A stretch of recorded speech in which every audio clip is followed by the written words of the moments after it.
The protagonists across the Fallout franchise are widely considered to be the most important characters in post-war America, all being harbingers of new ages.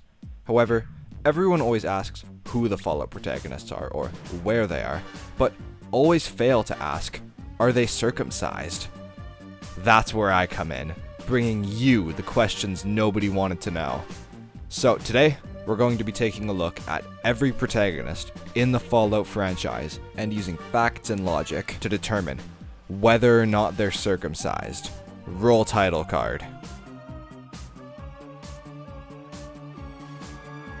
No, you didn't have a stroke. Yes, that's the title. We're talking about which Fallout protagonists are circumcised, which, if you somehow don't know, is a medical procedure being performed on newborns, typically, since 6000 BCE. The procedure is simple, it's just removing the foreskin, typically performed with a special type of clamp. And yeah, I'm talking about schlongs. So ladies, unfortunately, this isn't your video. But hey, feel free to keep watching. I'm sure there's a message in this video somewhere, maybe a social commentary. But don't worry, I've got something in the works for you wonderful ladies, so stay tuned. Also, unfortunately, due to some underhanded evil tactics, the Fallout franchise doesn't really provide us pictures of the protagonist's genitals, so this is mostly going to be detective work, looking at their upbringings, backgrounds, and general vibes. One more thing to note is that I'll mainly be including characters circumcised at birth, as that's the standard age for the procedure. However, I will discuss it if need be. Mainly because, to my knowledge, no Fallout characters, excluding Joshua Graham, have ever been circumcised later in their lives. Now, there's not much else I can really say to bloat up the runtime, so let's get started. The Vault Dweller is where it all started. He saved the world. Thousands of Americans saved because of his action. Is he circumcised? Well, first, we need to figure out just who the fuck the Vault Dweller is. There's three real characters that we can choose from: Albert Cole, Max Stone, and Natalia Dubrovsky. Now, it's not Natalia because I don't really want to say her last name more than once, obviously, leaving Max Stone and Albert Cole. I'll be basing my argument under the pretense that Albert is the main character of Fallout 1, mainly because he's just the widely agreed upon protagonist. Now, starting with Albert's upbringing, he spends his early years in Vault 13, which was one of the safer ones as it was a control vault. Not much is really known about his early life as it's an RPG, and it's stated to be a fairly unremarkable sheltered life pre-Fallout 1. Now, Albert Cole's circumcision status heavily depends on the medical practices of the vaults in general, mainly because he was born in one. Believe it or not, the wiki suspiciously doesn't include the circumcision practices of vaults. What the heck? The followers of the apocalypse must be to blame for this. However, while we don't actually know the specifics, we can kind of feel it out though. Vault lifestyle is designed to maintain a 1950s American lifestyle, a time period where circumcision rates were very high, so it's safe to assume that they circumcised their young in vaults. Furthermore, I know it's a different vault, however, in the Fallout TV show, in episode 1, when Lucy is about to get freaky with Monty, she's visibly surprised when he pulls out his cock. Now, there's been some widespread debate as to why. Maybe he's packing. However, it's just as likely that she's never seen an uncircumcised schlong because, spoilers, he's a raider, contributing to the notion that vaults circumcise their young. So the verdict, the Vault Dweller is circumcised. Now things get considerably harder from here on out, as the Chosen One from Fallout 2 has even less to go off of in terms of their background. At least with the Vault Dweller, we could generalize him as well, a Vault Dweller, through the medical practices of the Vault. But the Chosen One? He's thugging it out in a village. Now, Arroyo is a primitive tribe that still live in tents and use spears, which very much doesn't scream circumcised. They're stated to be a very religious group, not practicing any real-world religions, however, cultivating a reverence for the Vault Dweller from Fallout 1. This is because Arroyo was founded by the Vault Dweller after the events of Fallout 1, with the Chosen One being a direct descendant of him. So the fact that the Chosen One's home village worships a circumcised man leads me to the conclusion that they would typically circumcise their young. Now, since they don't have access to proper anesthetic, it's probably gonna hurt like hell, but they wipe their asses with leaves. Pain wasn't accounted for during Arroyo's conception. So since this village worships a known circumcised man, I believe that, despite popular belief, the Chosen One is circumcised.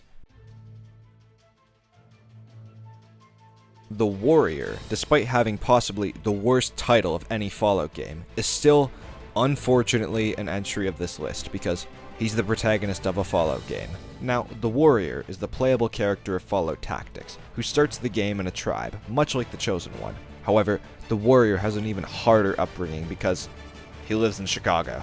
No, I'm just kidding.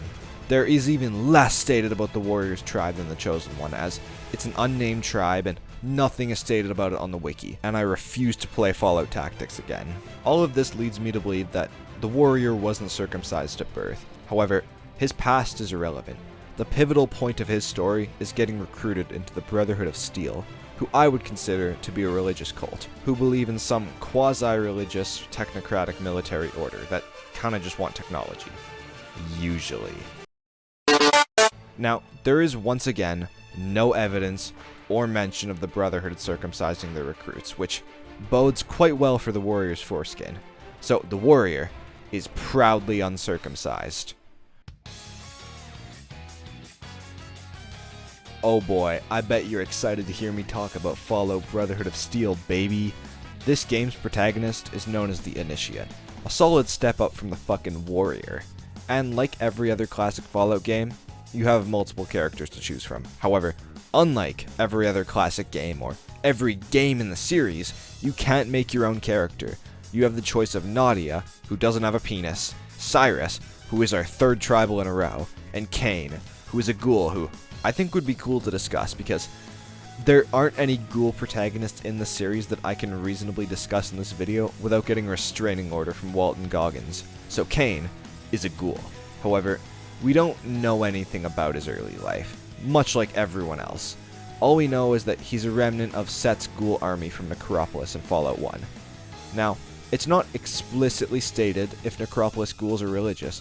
However, based off the fact that their leader is a godless heathen, it's safe to assume not. And while Set is a massive asshole in Fallout 1, he still cares about his ghouls and does all he can to ensure their survival. And I don't see why he would have his ghouls circumcised as adults, because it just doesn't make any sense or benefit them in any way. And this is all assuming that Kane grew up in Necropolis, which he most likely didn't. I feel as if Kane being uncircumcised is the only real answer, because everything I've already stated argues an uncut Kane. And furthermore, this would all need to take place when he's a human being among ghouls, as once you become a ghoul, you gain a weird healing factor, so the foreskin would just grow back. So the verdict, the Initiate is uncircumcised. Not that anyone cares. The Lone Wanderer is our second Vault Dweller. However, this time he resides in Vault 101, a vault with a real experiment. Will this change his circumcision status? Watch till the end to find out. Now this time, we get a lot more insight into the Lone Wanderer's backstory, as fuck, we get to play through most of it. Hell, we even get to play through being born. Kill that son of a bitch! Oh, James. Today's a hell of a day to die, Connie!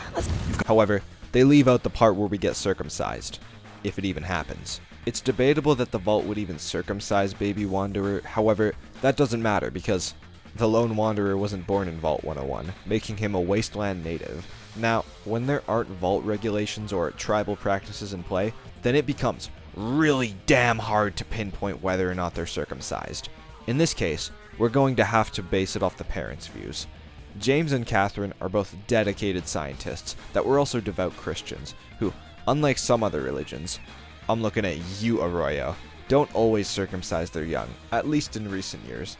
For this argument, I'll be assuming that modern Christian circumcision practices don't change in the 200 years that pass between now and Fallout 3, which they very well could, which makes me lean to uncut.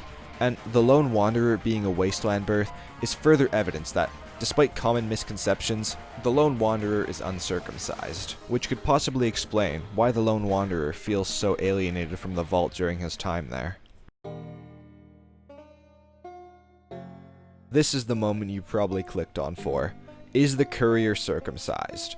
Well, this one is going to be fun to discuss because the Courier is far from a blank slate, which is kind of weird for an RPG, but New Vegas, I digress. Still the GOAT though. There's a lot we know about the Courier's backstory, but not really. It's all quite vague. The funny thing though, is that the wiki starts with the Courier traveling across California. We don't even know how old he is. Okay, I take it all back. We don't know shit. The one thing of note is that the Courier was born in the wasteland and grew up there. We don't know who delivered him or who his parents were, which leads me to believe that the Courier is uncircumcised. However, this is all guessing work because Obsidian won't give us a Courier foreskin reveal. So, you know how Fallout is an RPG, right? How in RPGs you create your own character or like decide their backstory, right? What? That really pisses me off. No, that's not what they did. The Sole Survivor is like a real established character. Even a war criminal?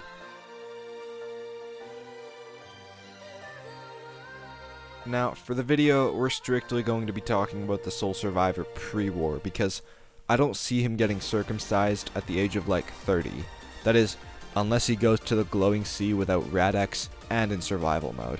As I was saying, the Sole Survivor, or at least Nate, is an army veteran, and more importantly, is the first Fallout protagonist to be born pre-war.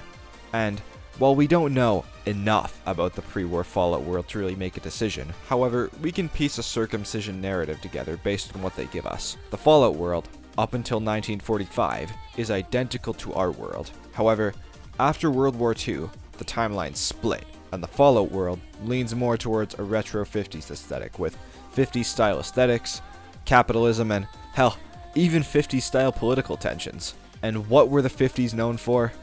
Yeah, dummy, their significantly high circumcision rates. Now, I wouldn't consider the world Nate was born into to be the 2040s or 2050s. I consider it to be practically the same, in terms of tradition, as the 50s, which leads me to believe that the Sole Survivor is circumcised. And if you don't like that answer, then the Sole Survivor's foreskin froze off in cryostasis. Either way, he's cut. Lastly, we have the Vault Dwellers from Fallout 76. Yeah, I don't even know if this one counts. Just look down and you'll have your answer. But if you want to go into the gameplay, now the Vault Dwellers are all highly accomplished members from society, including but not limited to Nobel Prize winners, nuclear engineers, and college professors, all of which are highly educated people pre-war, who think they're better than me making gay Fallout videos. I'll prove them wrong. I'll prove them all wrong. Oh yeah, from now on, I'm gonna refer to Vault Dwellers as you. This shit is getting confusing. Now, I'm not entirely sure if you were born pre-war and got placed into a vault, or if you were born in the vault. However, it doesn't matter because the outcome is still the same. If you were born pre-war, then you were most likely circumcised because that's the cool thing to do at that time. And if you were born in the vault, then you were also probably circumcised because vaults were made with pre-war American medical practices in mind. So, the truth is, the game was rigged from the start. You're circumcised. Especially if you're a girl. Well guys, that concludes which Fallout protagonists are circumcised. I really hope you enjoyed the video, and if you liked it, or learned something, then don't forget to subscribe. I've got big plans for this year, and I can't do it without you guys. I'll shamelessly plug my shitty Discord server one more time. However, this time, I'll actually include the link in the description. Yeah, sorry about that. The video released 6 minutes before my shift started and I kinda rushed. Once again, thank you for being here. Leave a comment, like the video, get that engagement up, chat. I want to brainwash people with circumcision. And that's all for today, guys. God bless the Enclave. God bless America. Noodle God signing off.